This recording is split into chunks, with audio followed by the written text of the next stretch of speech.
Hello,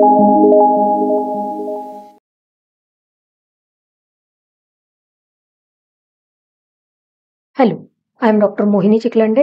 welcome to Kriyasharir lecture series. आजच्या लेक्चरमध्ये आपण धातू या टॉपिकबद्दल अभ्यास करणार आहोत. हा जो टॉपिक आहे हा अत्यंत महत्वाचा टॉपिक आहे. ज्या पद्धतीने मॉडर्न सायन्समध्ये आपण बघतो की शरीर हे कशापासून बनलेलं आहे, तर बोन्स, मसल्स, ब्लड, टेंडॉन्स अशा वेगवेगळ्या फॅक्टर्स पासून शरीर बनलेलं आहे असं आपण मॉडर्न सायन्समध्ये शिकतो. तर त्याच पद्धतीने आयुर्वेदामध्ये जे शरीर बनलेलं आहे ते कोणत्या 3 फॅक्टर्स पासून बनलेलं आहे, तर दोष, धातू आणि मल. म्हणूनच या 3 फॅक्टर्स वरती पूर्ण शरीराचं स्वास्थ्य किंवा शरीर हे डिपेंड असणार आहे. म्हणजे हे 3 फॅक्टर्स शरीरामध्ये अत्यंत महत्वाचा रोल प्ले करतात. ज्या पद्धतीने आपण बघितलं की मॉडर्न सायन्समध्ये ह्या सगळ्या गोष्टींपासून शरीर तयार होणार आहे. बोन्स, मसल्स, ब्लड, टेंडॉन्स किंवा अजून काही सेल्स ह्याच्यापासून सगळं शरीर बनणार आहे. त्याच पद्धतीने आयुर्वेदामध्ये मात्र काय सांगितलेलं आहे, आयुर्वेदात शरीर निर्मितीची कॉन्सेप्ट किंवा शरीर कशापासून बनलेलं आहे किंवा शरीराचं मूळ काय आहे, तर दोष, धातू आणि मल. म्हणजे हे 3 जर या 3ही पैकी एकही फॅक्टर जर नसेल तर शरीर हे कोलमडून जाणार आहे, शरीर अस्तित्वातच राहणार नाही. तर हे जे आहेत, तर दोषाविषयी तर आपण ऑलरेडी लेक्चर्समध्ये बघितलेलं आहे की दोष, मग ते कोणते 3 दोष आहेत, वातदोष, पित्तदोष, कफदोष. मग हे दोष कसे तयार होतात, त्यांची निर्मिती कशी होते, त्याच्यापासून प्रकृतीची निर्मिती कशी होते, दोषांचं स्थान काय आहे, कोणत्या शरीराच्या कोणत्या भागामध्ये कोणता दोष असतो, आणि हे जर दोष शरीरामध्ये वाढले, कमी झाले तर शरीरावर त्याची काय लक्षणं दिसतात, ह्या दोषांचं कार्य काय आहे, काय काम करतात, हे सगळं आपण ऑलरेडी लेक्चर्समध्ये बघितलेलं आहे. तर त्याचा पुढचा जो फॅक्टर आहे तो म्हणजे धातू. दोष काय करणार आहेत, शरीराला कंट्रोल करणार आहेत, म्हणजे शरीराचं एक काय म्हणू शकतो आपण, नियंत्रण करणार आहेत, मॉनिटरिंग करणार आहेत की सगळं व्यवस्थित सुरू आहे ना, किंवा एखादं काम करण्याचं, कोणतीही क्रिया करायची असेल तर ते दोषांकडून होणार आहे. शरीराला कंट्रोल करण्याचं किंवा शरीराला मॉनिटर करण्याचं काम हे दोष करणार आहेत. धातू हे जे फॅक्टर आहे हे काय करणार आहेत, तर शरीराचं धारण करणार आहेत, म्हणजे शरीर टिकवून ठेवण्याचं काम. शरीरामध्ये जी काही रोज विअर अँड टिअर मेकॅनिझम होणार आहे, म्हणजे रोज कितीतरी सेल्स मरणार आहेत, रोज कितीतरी सेल्स परत नवीन तयार होणार आहेत. हे जे विअर अँड टिअर मेकॅनिझम मधून देखील शरीर जे टिकवून ठेवण्याचं काम आहे ते हे धातू करणार आहेत. आणि मलांचं काय कार्य आहे हे आपण मल हा चॅप्टर बघत असताना बघणार आहोत. तर इथे आपण आज ह्या 3ही फॅक्टर्स पैकी धातू या टॉपिक बद्दल आज आपण डिस्कस करणार आहोत. धातू म्हणजे काय, तर शरीराला टिकवून ठेवण्याचं काम, शरीराला धरून ठेवण्याचं काम, जे शरीर आहे त्याचं अस्तित्व कायम ठेवण्याचं काम हे धातू करणार आहेत. मग त्यांची व्युत्पत्ती काय आहे, धातू हा शब्द कसा तयार झालेला आहे, तर ध्रुव या शब्दापासून किंवा ध्रुव या पदापासून धातू या शब्दाची निर्मिती झाली आहे. ध्रुव म्हणजे काय, तर धारयती, म्हणजे शरीराचं धारण करणारा, शरीर टिकवून ठेवणारा असा जो फॅक्टर आहे तो म्हणजे धातू. जसे दोष शरीराचं नियंत्रण करतात, मॉनिटरिंग करतात, धातू हे शरीराला टिकवून ठेवण्याचं काम. म्हणजे जर सेल्स रोज विअर अँड टिअर मेकॅनिझम मध्ये जर सेल्स तसेच त्यांची डेथ होत राहिली, सेल्स जर तसेच ते त्यांची लाईफ सायकल संपत गेली, आता रेड ब्लड सेल्स आहेत ते 120 डेजने त्यांची लाईफ स्पॅन संपणार आहे, तर जर नवीन रेड ब्लड सेल्स आरबीसी फॉर्मच नाही झाले तर शरीर कसं टिकणार आहे, नाही टिकणार आहे, शरीराचं अस्तित्वच उरणार नाहीये. तर हे जे नवीन फॉर्मेशन होऊन शरीर टिकवण्याचं काम आहे हे धातू करणार आहेत. म्हणजे शरीर आहे त्या ज्या काही क्रियांमध्ये शरीराची झीज होणार आहे, शरीराचं जे काही काय म्हणू शकतो आपण, ब्रेकडाऊन होणार आहे, विअर अँड टिअर होणार आहे, त्याच्यामधून नवीन सेल्सची निर्मिती करणं, नवीन शरीराला एक ऊर्जा देण्याचं काम किंवा शरीर टिकवून ठेवण्याचं काम हे धातू करणार आहेत. म्हणूनच धातूची व्युत्पत्ती काय सांगितलेली आहे, तर ध्रुव धारयती, म्हणजे शरीराला धारण करून ठेवण्याचं काम, टिकवून ठेवण्याचं काम हे धातू करणार आहेत. अजून एक काय रेफरन्स आलेला आहे, दधाती धत्ते वा शरीर प्राणान इति धातू, म्हणजे शरीरातलं प्राण टिकवून ठेवण्याचं काम, शरीर टिकवून ठेवण्याचं काम, म्हणजेच जे काही फिजिकल एक्झिस्टन्स आहे हे टिकवून ठेवण्याचं काम हे धातूंमुळे होणार आहे. दधाती धारयती शरीर संवर्धकान इति धातू, म्हणजे शरीराचं संवर्धन करणं, शरीराचं रक्षण करणं, शरीराची वाढ करणं हे काम कोणाचं आहे, तर हे धातूचं काम आहे. म्हणजे शरीराचं अस्तित्व तर टिकवायचंच आहे.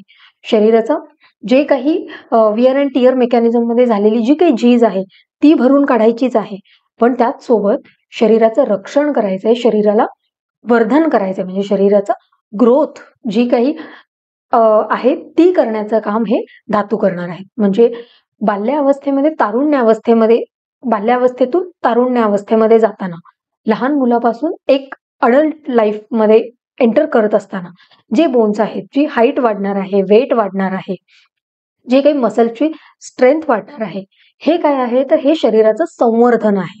म्हणजे लहान मुलाचं वजन आणि एक अडल्ट चं वजन सेम असणार आहे का? नाही. लहान मुलाचं वजन हे कमी असणार आहे, 15-20 kg असणार आहे, आणि अडल्ट यंग एखादा व्यक्ती आहे त्याचं वजन असणार आहे 50-60 किलो. तर हे कसं असणार आहे, तर हे शरीर संवर्धनाचं काम झाल्यामुळे हे वजन वाढणार आहे, उंची वाढणार आहे, मसल्सची स्ट्रेंथ वाढणार आहे, शरीराची ताकद वाढणार आहे. तर हे सगळं इनडायरेक्टली काय होणार आहे, तर शरीराचं संवर्धन होणार आहे. शरीराचं रक्षण होऊन शरीरामध्ये वृद्धी होणार आहे, त्याची ग्रोथ होणार आहे, आणि हे काम कोण करणार आहे, तर धातू करणार आहे. त्यामुळे धातूंची ही व्युत्पत्ती सांगितलेली आहे. ध्रुव धारयती, शरीराचं धारण करणे, दत्ते वा शरीर प्राणान, शरीर टिकवून ठेवणे, आणि शरीर संवर्धकान म्हणजे शरीराचं संवर्धन करणे, शरीराची वृद्धी करणे, हे काम कोणाचं आहे, तर धातूंचं आहे. पुढे ही झाली धातूची व्युत्पत्ती. धातूची निरुक्ती काय सांगितलेली आहे, तर अष्टांग हृदय संहिता सूत्रस्थान अध्याय 1 आयुष्कामीय अध्याय, या अष्टांग हृदय संहितेवर अरुण दत्तांनी जी टीका लिहिलेली आहे त्याच्यामध्ये धातू या शब्दाची किंवा धातू या पर्टिक्युलर पदाची निरुक्ती सांगितलेली आहे. काय सांगितलेलं आहे, शरीर धारणात धातवा, म्हणजेच जे शरीराचं धारण करतात, शरीराला टिकवून ठेवतात, शरीराचं अस्तित्व, फिजिकल एक्झिस्टन्स जे मेंटेन करून ठेवतात, त्याला धातू म्हणावं असं इथे सांगितलेलं आहे. म्हणजेच शरीराचं एक फिजिकल एक्झिस्टन्स टिकवून ठेवण्याचं काम, शरीर आहे तसं ठेवण्याचं काम हे धातूंचं आहे असं इथे सांगितलेलं आहे. तर मग हे धातू किती आहेत, जसे दोष 3 आहेत, वातदोष, पित्तदोष आणि कफदोष, तसेच धातू किती आहेत, धातूंची संख्या किती आहे, तर 7. कोणते कोणते धातू आहेत, रस, अश्रू, मांस, मेद, अस्थि, मज्जा, शुक्र आणि धातवाः सप्तदुष्याः. धातूलाच इथे दुष्य देखील पर्याय वापरलेला आहे. त्यामुळे किती दुष्य किंवा किती धातू सांगितलेले आहेत, 7. सप्त म्हणजे 7 धातू सांगितलेले आहेत. कोणते कोणते, रस धातू, अश्रू म्हणजेच रक्त धातू, मांस धातू, मेद धातू, अस्थि, मज्जा आणि शुक्र. तर आता यांना जर आपण कोरिलेट करायचा प्रयत्न केला तर रस म्हणजे काय, शरीरातलं जे काही बॉडी फ्लुइड आहे, म्हणजे मॉडर्न सायन्स किंवा आधुनिक ह्याच्यामध्ये वैद्यकीय भाषेत आपण जर बोलायचा प्रयत्न केला तर रस धातू म्हणजे आपण काय कोरिलेट करू शकणार आहोत किंवा कशासोबत कम्पेअर करू शकतो, तर रस धातू म्हणजे बॉडी फ्लुइड्स, जे काही शरीरामध्ये सिरस फ्लुइड आहे, जे काही लिम्फ आहे, ह्याला आपण रस धातूमध्ये काउंट करू शकतो. रक्त धातू म्हणजे काय आहे, तर ब्लड. ज्या पद्धतीने आपण बघितलं की ब्लड, मसल्स ह्याच्यापासूनच शरीर तयार होणार आहे मॉडर्न सायन्सनुसार, त्याच पद्धतीने आयुर्वेदानुसार हे 7 धातू सांगितलेले आहेत, जे आपण एक एक आता बघणार आहोत. रस धातू म्हणजे बॉडी फ्लुइड्स, रक्त धातू म्हणजे ब्लड, मांस धातू म्हणजेच आपण मसल्स म्हणू शकतो, मेद धातू म्हणजे काय म्हणू शकतो आपण की एक असं ज्याला आपण चरबी म्हणू शकतो किंवा एक काय म्हणू ओमेंटम जे आहे हे मेद धातूमध्ये आपण कन्सिडर करू शकतो. अस्थि धातू म्हणजे बोन, मज्जा धातू म्हणजे बोन मॅरो, अस्थीच्या बोन्सच्या मध्ये असणारं जे बोन मॅरो आहे त्याला मज्जा म्हणू शकतो. शुक्र म्हणजे स्पर्म. तर हे जे आहे हे एक्झॅक्ट कोरिलेशन होऊ शकणार आहे का, तर एक्झॅक्ट तर आपण नाही म्हणू शकणार आहोत, पण एक साधारण आयडिया आपल्याला येण्यासाठी की नक्की आयुर्वेदामध्ये सांगितलेले हे 7 धातू मॉडर्न सायन्स मध्ये आपण कशा पद्धतीने बघू शकतो किंवा अभ्यासू शकतो. याच्यासाठी हे जस्ट एक सिंपल कोरिलेशन म्हणून आपण लक्षात ठेवू शकतो. पण एक्झॅक्टली रसधातू म्हणजे बॉडी फ्लुइड्स आहे का? रक्तधातू म्हणजे ब्लड आहे का? तर नाही. आयुर्वेदाचे जे काही धातू सांगितलेले आहेत, ते एक खूप वास्ट कन्सेप्ट आहे किंवा एक प्रकारे रक्तधातूमध्ये बऱ्याच गोष्टी इन्क्लूड होणार आहेत. जेव्हा आपण पर्टिक्युलर धातू, एक-एक धातू आपण अभ्यासणार आहोत, तेव्हा आपल्याला त्या धातूची व्याप्ती लक्षात येणार आहे, की एक्झॅक्टली रसधातू म्हणजे काय? त्यांचं कार्य काय-काय आहे? तर या पद्धतीने आपण एक-एक धातू अभ्यासणार आहोत. आता आपल्याला इथे एवढं लक्षात ठेवायचं की धातूंची संख्या किती सांगितलेली आहे? 7. आणि कोणते-कोणते? रस, रक्त, मांस, मेद, अस्थी, मज्जा आणि शुक्र. आणि याच सिक्वेन्सने आपल्याला ह्या धातूंची संख्या किंवा धातूंची नावं लक्षात ठेवायची आहे. कारण याच सिक्वेन्सने आपल्याला पुढे बरेच रेफरन्सेस लागणार आहेत किंवा आपण त्याच पद्धतीने अभ्यास करणार आहोत. त्यामुळे रस म्हणजे बॉडी फ्लुइड, रक्त म्हणजे ब्लड, मांस धातू म्हणजे साधारण आपण म्हणू शकतो की मसल्स, मेद धातू म्हणजे जे काही ग्रीझी किंवा असं स्ट्रक्चर आहे ज्याला आपण चरबी म्हणू शकतो. ओमेंटम जे आहे हे मेद धातूमध्ये काउंट केलं जाऊ शकतं. अस्थी धातू म्हणजे बोन्स, मज्जा म्हणजेच साधारण आपण बोन मॅरो म्हणू शकतो आणि शुक्र धातू म्हणजे स्पर्म. हे जे आहे हे मॉडर्न सोबत केलेलं कोरिलेशन आहे. तर हे पॉइंट्स आपल्याला MCQ साठी इम्पॉर्टंट आहेत की धातूंची संख्या किती आहे? 7. कोणते-कोणते आहेत हे आपल्याला माहिती असायला हवं.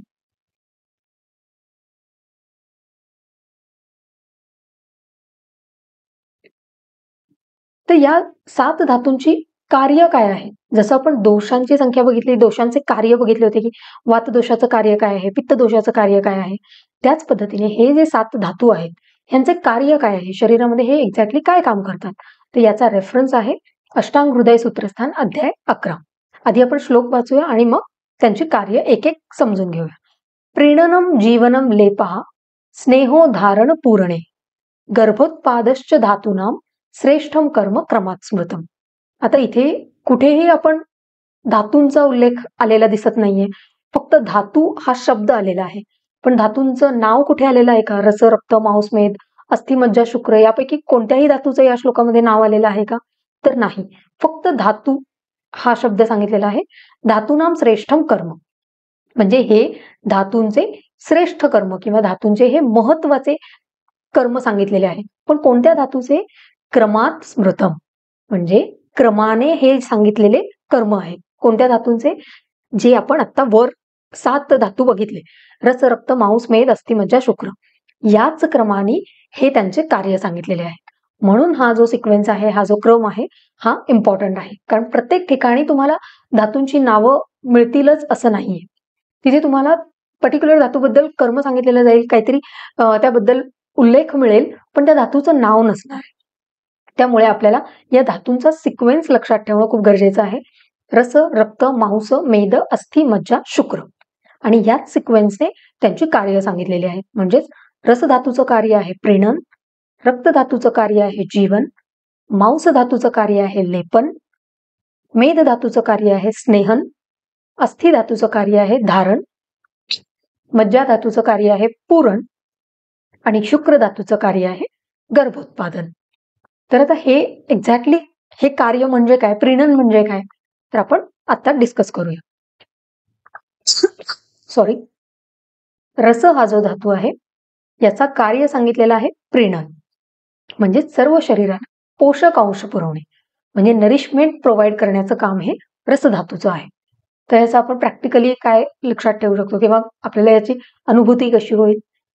जर तुम्ही उन्हातून खूप फिरून आलेला आहात, खूप दमलेला आहात, जेव्हा तुम्ही घरी येता एकदम ड्रेन आउट फील करत असता, अशा वेळी जर तुम्हाला कोणी थंड लिंबू सरबत ऑफर केलं किंवा तुम्ही थंडगार पाणी प्यायलं, तर तुम्हाला जी फिलिंग येईल, जो फ्रेशनेस असेल किंवा जो तरतरीतपणा येईल, एक तुम्हाला परत एकदा एनर्जी आल्यासारखी जी फील होणार आहे, हे कार्य आहे रसधातूच्या प्रीणनाचं.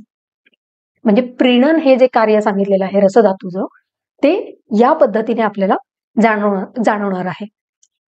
म्हणजे पोषक अंश पुरवण्याचं कार्य तर आहेच, की शरीरामध्ये जे काही अवयव आहेत किंवा जे काही सेल्स आहेत, शरीरामधले जे काही पर्टिक्युलर काय म्हणू एंटिटी आहेत, यांना नरिशमेंट प्रोव्हाइड करण्याचं काम तर रसधातूचं आहेच. पण एक्झॅक्टली प्रीणन हे जे काम आहे, हे म्हणजे काय, तर उन्हातून दमून आल्यानंतर जेव्हा पूर्ण एनर्जी डाऊन झालेली असते, अशा वेळेला जेव्हा थंड लिंबू सरबत किंवा थंडगार पाणी पिल्यानंतर आपल्याला जी फिलिंग येते, त्याला आपण प्रीणन कर्म म्हणणार आहोत.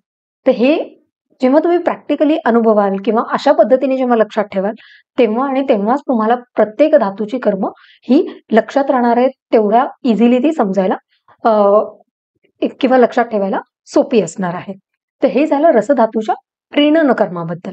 रक्तधातूचं कर्म काय सांगितलेलं आहे? जीवन. जीवन म्हणजे जीवन प्रदान करणं. जीवन प्रदान करणं म्हणजेच काय आहे? आपण जीवन कशाला म्हणतो? प्राणवायू, ऑक्सिजनला. जेव्हा जेव्हा जिथे जिथे ऑक्सिजनची गरज आहे, तिथे तिथे हे जीवन कर्म रक्तधातूकडून केलं जातं. म्हणजे पूर्ण शरीरामध्ये रक्ताभिसरण जे होत असतं, ब्लड सर्क्युलेशन जे होत असतं, त्याच्यातून काय होत असतं, तर प्रत्येक शरीराच्या अवयवाला ब्लड सप्लाय होत असतो. म्हणजेच काय होत असतं, तर ऑक्सिजनचा पुरवठा होत असतो, ऑक्सिजन सप्लाय होत असतो. ज्या क्षणी एखाद्या अवयवाला ऑक्सिजनचा सप्लाय बंद होतो, तेव्हा काय होणार आहे, तो अवयव काम करणार नाहीये किंवा शरीरामध्ये ऑक्सिजनची कमतरता जाणवणार आहे. तर हे जे कर्म आहे, प्रत्येक शरीरातल्या प्रत्येक घटकाला, प्रत्येक अवयवाला जीवनदान देण्याचं काम, म्हणजे प्राणवायूचा पुरवठा करण्याचं काम, ऑक्सिजन प्रोव्हाइड करण्याचं काम हे रक्तधातूचं आहे. म्हणजे रक्तधातू पूर्ण शरीरामध्ये जे त्याचं अभिसरण आहे किंवा जे सर्क्युलेशन आहे, हे ब्लड सर्क्युलेशन जे आहे, हे ऑक्सिजन सप्लाय करण्याचं काम करणार आहे. आणि हे जे ऑक्सिजन सप्लाय करण्याचं काम आहे, त्यालाच आपण जीवन कर्म म्हणजे रक्तधातूचं जीवन कर्म असं म्हणणार आहोत. पुढचा धातू आहे मांस धातू. त्याचं कार्य सांगितलेलं आहे लेपन, म्हणजे सर्व शरीराला भिंतीप्रमाणे लेपन करणं. म्हणजेच काय, मांस धातू मसल्स काय करतात, पूर्ण शरीराला ते ऑक्युपाय किंवा शरीराला कव्हर करण्याचं काम हे मसल्सचं आहे, मांस धातूचं आहे. म्हणजे फक्त ब्लड असेल तर चालेल का, तर नाही. एक आकार येण्यासाठी, एक फिजिक तयार होण्यासाठी किंवा एक शरीराला प्रॉपर काय म्हणू शकतो आपण, की एक शेप मिळवण्यासाठी ज्या गोष्टीची गरज आहे, ते म्हणजे मांस धातू. आणि हेच मांस धातू पूर्ण शरीरावर लेपनाचं काम करतो. लेपनाचं म्हणजे कोटिंगचं काम करतं. शरीराला मसल्समुळे काय होणार आहे, एक शेप तयार होणार आहे, एक कोटिंग मिळणार आहे. त्यामुळे मांस धातूचं लेपन कार्य म्हणजे जे काही मसल्स आहेत शरीरामध्ये, प्रत्येक ठिकाणी शरीरामध्ये मसल्स आहेत, तर हे मसल्समुळे शरीराला एक आकार मिळालेला आहे, एक पर्टिक्युलर शेप मिळालेला आहे. तर हे लेपनाचं काम किंवा हे जे बॉडीला कोट करण्याचं काम जे आहे, कोटिंगचं जे काम आहे, त्यालाच आपण लेपन कर्म, हे मांस धातूचं कर्म सांगितलेलं आहे. पुढचा धातू आहे मेद धातू. त्याचं काम काय सांगितलेलं आहे, स्नेहन. स्नेहन म्हणजेच काय, तर एक ऑइलीनेस, ग्रीझीनेस देण्याचं काम, थोडंसं फ्रिक्शन कमी करण्याचं काम. कुठेही आपण जेव्हा दरवाजे असतात, हिंज जॉईंट जे असतात, तिथे प्रत्येक वेळी जर आवाज यायला लागला, दरवाजा असो किंवा कबर्ड्सचे डोअर्स असतील, कोणत्याही ठिकाणी जेव्हा एखाद्या आवाज यायला लागला किंवा कडी कोयंडा असेल, दरवाजाची कडी असेल, तिथे खूप आवाज यायला लागला, तर आपण काय करतो, तिथे आपण तेल किंवा तूप सोडतो, जेणेकरून तिथे फ्रिक्शन कमी होईल आणि ती जी क्रिया आहे दरवाजा बंद करण्याची, उघडण्याची, ही स्मूथली होईल. तर हेच सेम शरीरामध्ये अप्लाय होणार आहे. जेव्हा शरीरामध्ये मुवमेंट्स होणार आहे, कोणतीही हालचाल होणार आहे, तेव्हा हे जे मसल्स आहेत, बोन्स आहेत, ते एकमेकांवर जर फ्रिक्शन करायला लागले, एकमेकांवर जर त्यांचं घर्षण व्हायला लागलं, तर काय होणार आहे, ते घर्षण होऊन होऊन ते बोन्स जे आहेत ते झिजायला लागणार आहेत, त्यांची झीज होणार आहे. आणि अल्टिमेटली काय होणार आहे, तर ते मुवमेंट्स इझिली होणार नाहीयेत. त्याच्यामधून आवाज येईल किंवा ते मुवमेंट्स थोडेसे पेनफुल असतील. तर हे होऊ नये याच्यासाठी शरीरामध्ये हा धातू आहे मेद धातू, ज्याचं काम आहे स्नेहन. म्हणजे शरीरामध्ये हे जे फ्रिक्शन आहे, हे कमी करून तिथे स्नेहनाचं, ऑइलिंगचं काम करण्याचं हे स्नेहन, हे जे कर्म आहे, यामुळे होणार आहे. म्हणजे शरीराचं वंगणाप्रमाणे स्नेहन करून घर्षण कमी करण्याचं काम हे मेद धातू करत असतो. म्हणजे शरीरामध्ये जे काही मुवमेंट्स होत असतात, जे काही फ्रिक्शन होत असतं, ते फ्रिक्शन कमीत कमी होऊन त्या मुवमेंट्स इझिली व्हाव्या, तिथे ऑइलिंग करण्याचं काम हे स्नेहनामुळे होणार आहे, मेद धातूमुळे होणार आहे. त्यामुळे या गोष्टी आपल्याला प्रत्येक ठिकाणी लक्षात ठेवायच्या आहेत, की जेव्हा जेव्हा शरीरामध्ये कोणतेही मुवमेंट्स होतात, तिथे त्या मेदधातूमध्ये असणाऱ्या स्नेहन कर्मामुळे हे मुवमेंट्स इझिली होणार आहेत, त्यातलं फ्रिक्शन कमी होणार आहे. तर हे मेदधातूचं कर्म स्नेहन आहे. पुढचा धातू आहे अस्थि धातू. अस्थि धातूचं कर्म काय सांगितलेलं आहे? धारण, म्हणजे शरीराला टिकवून ठेवणं किंवा शरीराला एक आधार देण्याचं काम हे अस्थि धातूचं आहे. म्हणजे शरीर ताठ ठेवून शरीराला आधार देण्याचं काम, म्हणजे एक सपोर्ट सिस्टम ज्याला आपण म्हणतो. जस्ट इमॅजिन करा, शरीरामध्ये ब्लड आहे, मसल्स आहेत, किंवा फ्रिक्शनसाठी प्रॉपर ऑइलिंग आहे, हे सगळं आहे, पण बोन्सच नाहीये. शरीर उभं राहू शकेल का? किंवा शरीराला एक जी ताठ ठेवण्याची ही जी एक सपोर्ट आहे तो होऊ शकणार आहे का? तर नाही होऊ शकणार आहे. जोपर्यंत शरीरामध्ये बोन्स नाहीयेत तोपर्यंत शरीर उभं नाही राहू शकणार आहे. कारण मसल्स आहेत, पण त्यांना धरून ठेवण्याचं काम, मसल्स हे कॉन्ट्रॅक्ट आणि रिलॅक्स होणार आहेत, पण ह्या मसल्सना धरून ठेवण्याचं काम हे बोन्स करणार आहेत आणि त्याच्यामुळे शरीराला एक आधार मिळणार आहे, शरीर ताठ उभं राहणार आहे. म्हणजे जर इमॅजिन करा, आपल्या शरीरामध्ये स्पायनल कॉर्डच नसेल, आपण उभे राहू शकणार आहोत का? आपण ताठपणे बसू शकणार आहोत का? किंवा शरीरामध्ये समजा पायामध्ये आपले फिमर, टिबिया, फिब्युला हे बोन्सच नाहीयेत, तर पाय जमिनीवर ठेवून आपण उभं राहू शकणार आहोत का? पूर्ण वजन आपल्या शरीराचं आपल्या पायांवरती आपण पेलू शकणार आहोत का? तर डेफिनेटली नाही. तर हे जे कर्म आहे हे धारण कर्म आहे. अस्थि धातू बोन्समुळे शरीराला आधार देण्याचं काम, शरीराला उभं करून ठेवण्याचं काम हे या बोन्समुळे असणार आहे. स्पायनल कॉर्ड आहे म्हणून आपण व्यवस्थित ताठपणे उभे राहू शकतो, बसू शकतो, मुवमेंट्स करू शकतो आणि शरीराला एक सपोर्ट मिळालेला आहे. त्यामुळे अस्थि धातूचं काम काय सांगितलेलं आहे? धारण, म्हणजे शरीराला आधार देण्याचं काम हे अस्थि धातूचं आहे. पुढचा धातू आहे मज्जा धातू, ज्याचं काम आहे पुरण. मज्जा धातू म्हणजेच बोन्समध्ये असणारं जे बोन मॅरो आहे त्याला आपण मज्जा धातू म्हणूया आत्तापुरतं तरी. तर हे मज्जा धातूचं काम पुरण सांगितलेलं आहे, म्हणजे अस्थिमधील पोकळी भरून काढण्याचं काम. बोन्स कसे आहेत? ते हॉलो आहेत, पोकळ आहेत, तर त्याच्यामध्ये जे आहे मॅटर किंवा त्याच्यामध्ये जो द्रव पदार्थ आहे त्यालाच आपण मज्जा धातू म्हणणार आहोत, त्यालाच आपण बोन मॅरो म्हणणार आहोत. तर या बोन मॅरोचं काम काय आहे किंवा या मज्जा धातूचं काम काय आहे?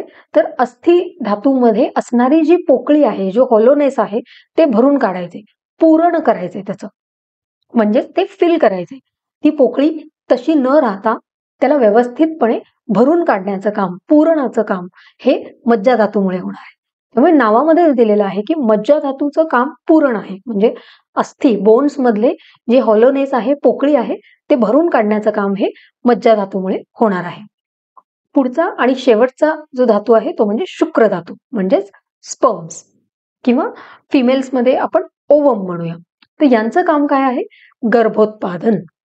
नावामध्येच दिलेलं आहे किंवा आपल्याला लगेच कळेल की शुक्र धातू म्हणजे स्पर्म आणि ओवम मुळे काय होणार आहे? गर्भनिर्मिती होणार आहे. तर गर्भनिर्मिती म्हणजेच काय? तर पुनरुत्पादन. जर हा धातूच नसता शरीरामध्ये तर पुनरुत्पादन किंवा गर्भनिर्मिती शक्य आहे का? तर नाही.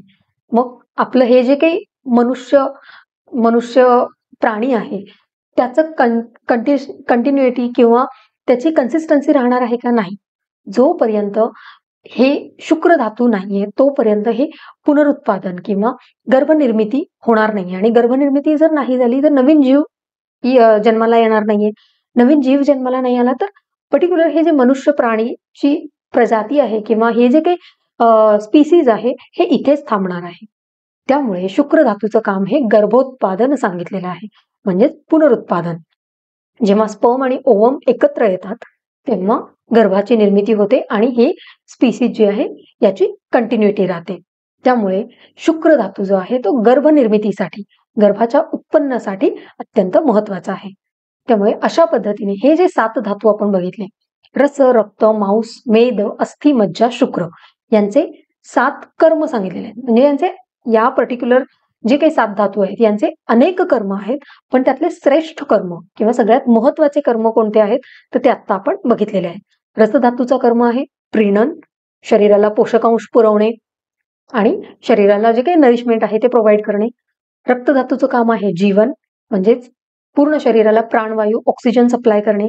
मांस धातूचं काम आहे लेपन, म्हणजेच मसल्समुळे शरीराला एक जो काही शेप येतो, आकार येतो, हे लेपनाचं काम आहे. मेदधातूचं काम आहे स्नेहन, म्हणजे जे काही मुवमेंट्स होतात त्यांच्यामध्ये फ्रिक्शन कमीत कमी होऊन ऑइलिंगचं काम करणं, हे मेदधातूचं आहे.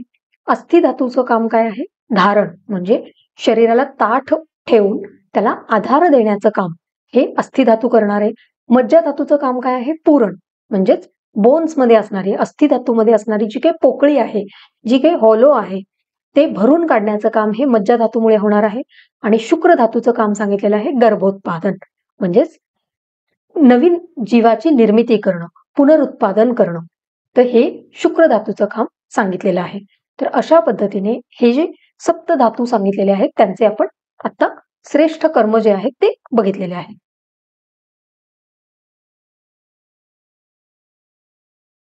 हे जे धातू आहेत यांची वैशिष्ट्ये किंवा महत्व काय आहे? या धातूंना एवढा इम्पॉर्टन्स का दिलेला आहे? तर शरीराचं धारण आणि पोषण हे या धातूंमुळे होणार आहे. जसं बघितलं की आपण धातू हा शब्दच शरीराच्या धारणासाठी वापरलेला आहे. त्यामुळे पूर्ण शरीराचं धारण आणि पोषण हे या धातूंमुळे होणार आहे. जसं की रसरक्तादी 7 धातूमुळे शरीराचं धारण होतं हे आपण बघितलेलं आहे. तसंच शरीराचं पोषण देखील होत असतं, म्हणजे नरिशमेंट या धातूंमुळे प्रोव्हाइड केली जाणार आहे. ऑक्सिजन सप्लाय होणार आहे. जसं रस आणि रक्तधातूमुळे शरीरामधील सर्व अवयवांना पोषक द्रव्य आणि प्राणवायूचा पुरवठा होतो. त्यामुळे सर्व अवयव स्वतःचे कार्य व्यवस्थित करू शकतात. म्हणजे जोपर्यंत पूर्ण शरीराला व्यवस्थित नरिशमेंट मिळणार नाही, प्रॉपर ऑक्सिजन सप्लाय मिळणार नाही, तोपर्यंत शरीर आपलं काम करू शकणार आहे का? तर नाही करू शकणार आहे. किंवा ते पर्टिक्युलर ऑर्गन्स आपलं काम करू शकणार आहेत का? तर नाही. त्यामुळे हे जे नरिशमेंट प्रोव्हाइड करण्याचं काम, ऑक्सिजन प्रोव्हाइड करण्याचं काम जे आहे, हे या धातूंमुळे होणार आहे. मांस आणि मेद धातूमुळे शरीराला विशिष्ट आकार प्राप्त होणार आहे. जसं आपण म्हटलं की मसल्स आहेत म्हणून शरीराला एक शेप मिळालेला आहे, एक आकार मिळालेला आहे. अस्थि धातूमुळे शरीराला आधार मिळालेला आहे आणि त्यामुळेच शरीर ताठ उभं राहू शकणार आहे.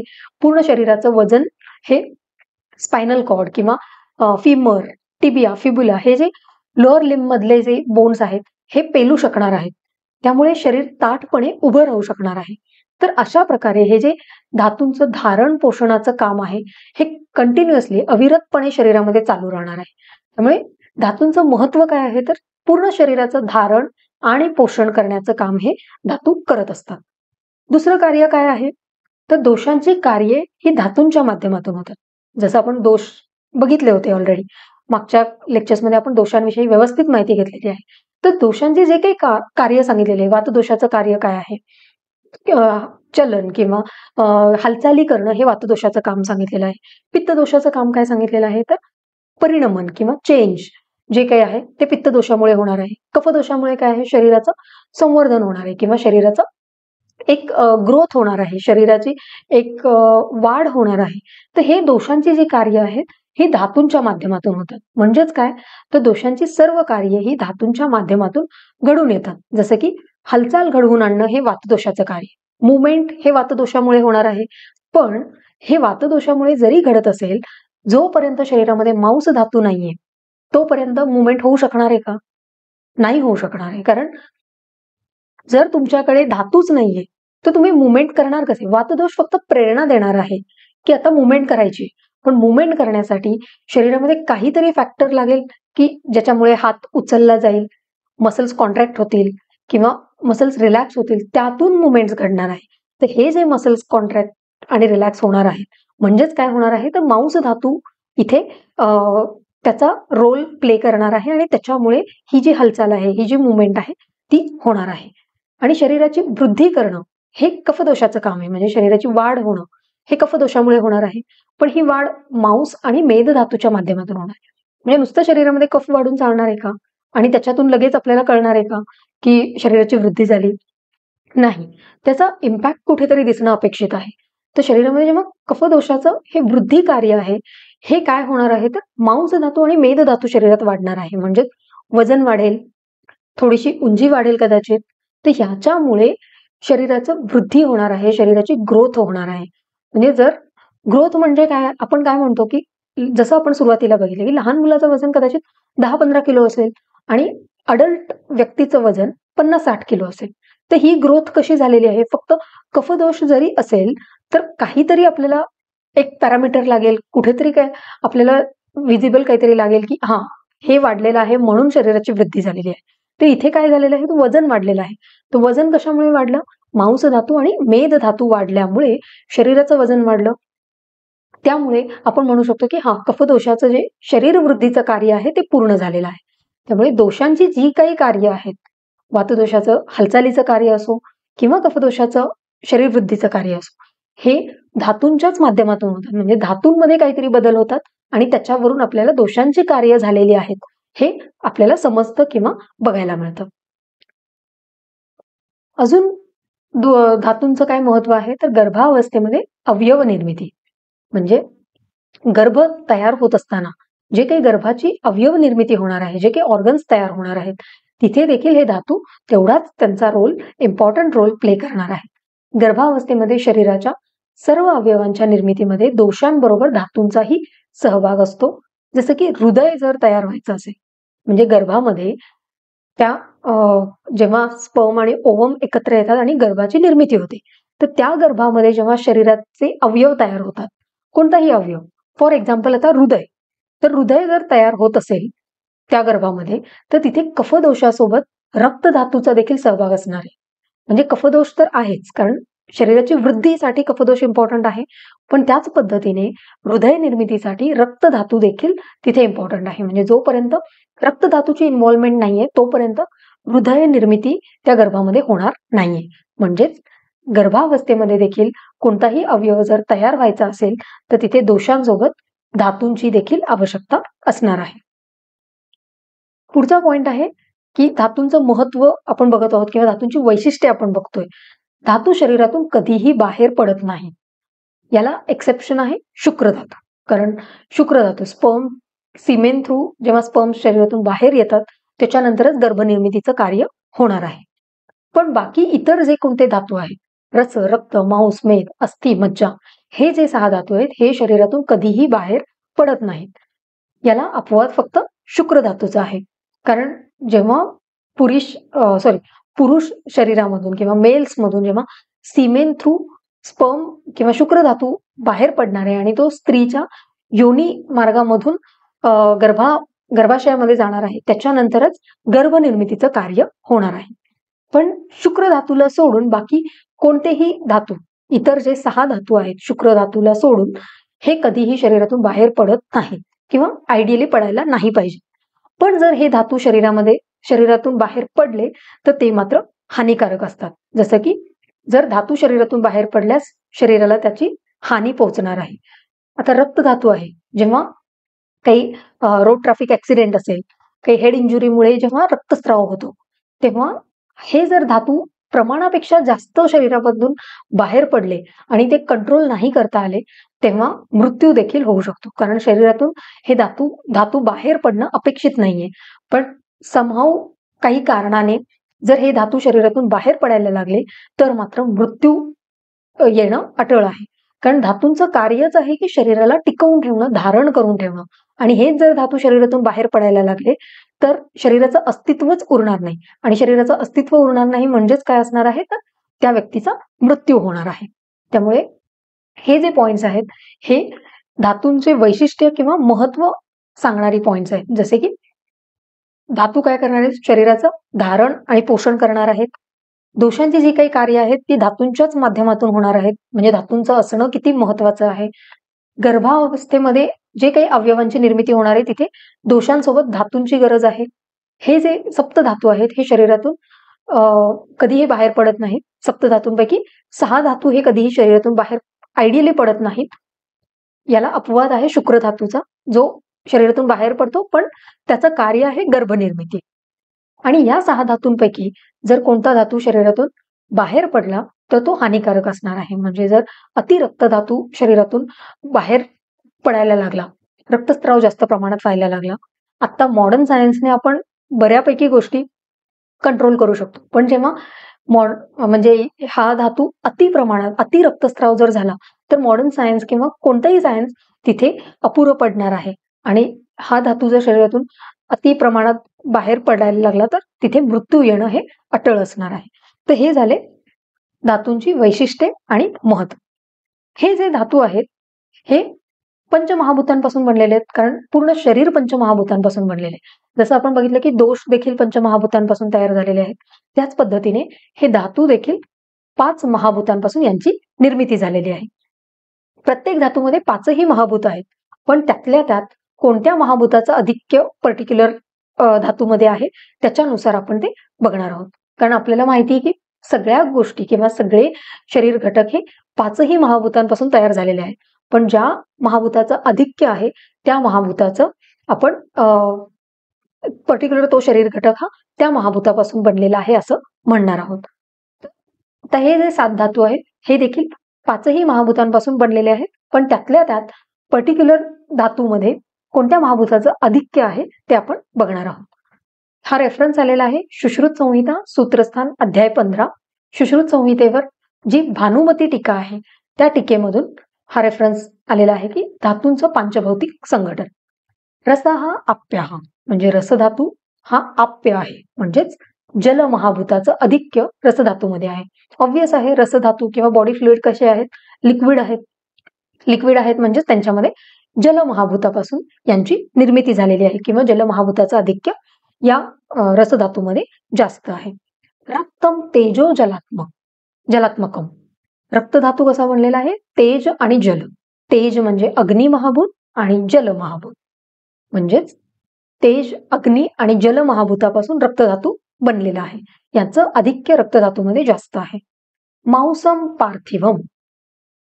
मांस धातूमध्ये पार्थिव म्हणजे पृथ्वी महाभूत आहे. ऑब्वियस आहे, पृथ्वी महाभूतामुळे मांस धातू जर तयार झालेला आहे, त्याचमुळे मांस धातूमुळे शरीराला एक आकार येणार आहे, एक स्थिरत्व.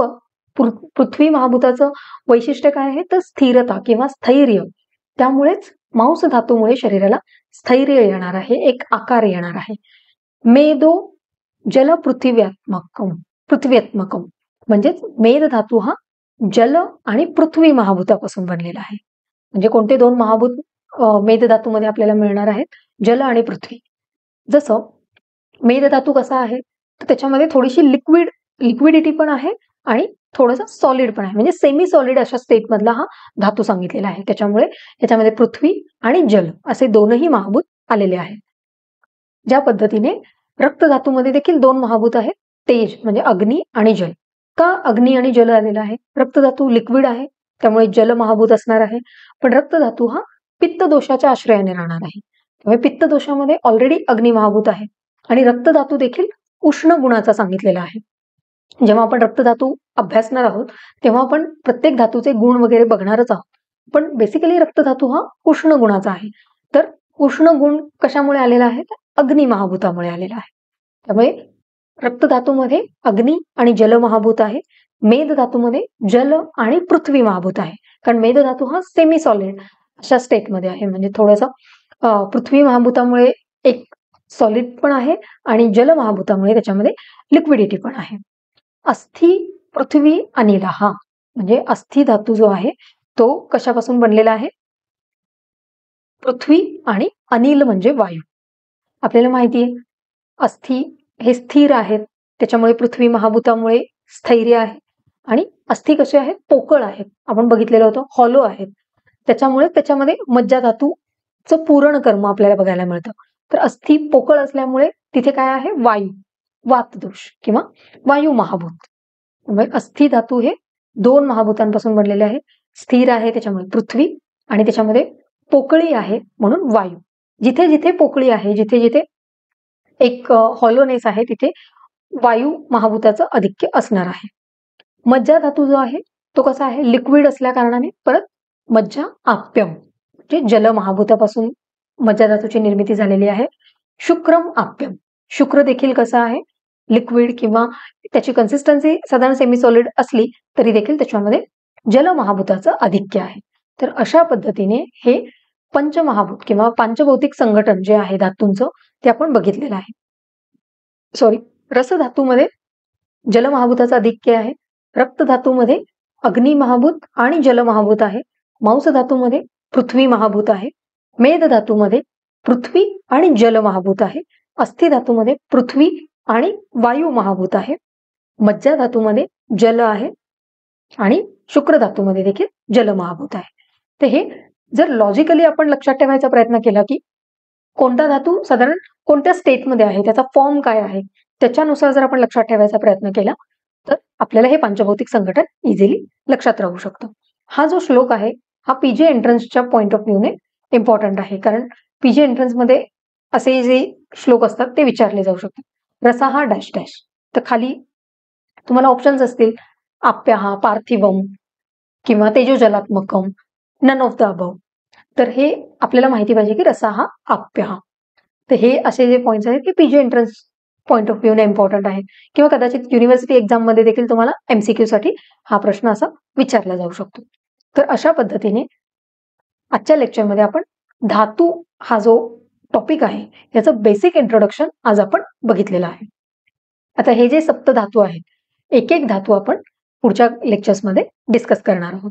हा टॉपिक जो आहे हा एमसीक्यू साठी इम्पॉर्टंट आहे, जसं आपण आता बघितलं, आणि एसएक्यू साठी देखील कदाचित इम्पॉर्टंट आहे. असं विचारलं जाऊ शकतं की तुम्हाला धातूंची व्युत्पत्ती, निरुक्ती, संख्या आणि धातूंचे कर्म सांगा. तर असा एसएक्यू साठी हा प्रश्न तुम्हाला असा विचारला जाऊ शकतो. तर परम्युटेशन कॉम्बिनेशनने कशाही पद्धतीने या टॉपिकवर प्रश्न विचारला जाऊ शकतो.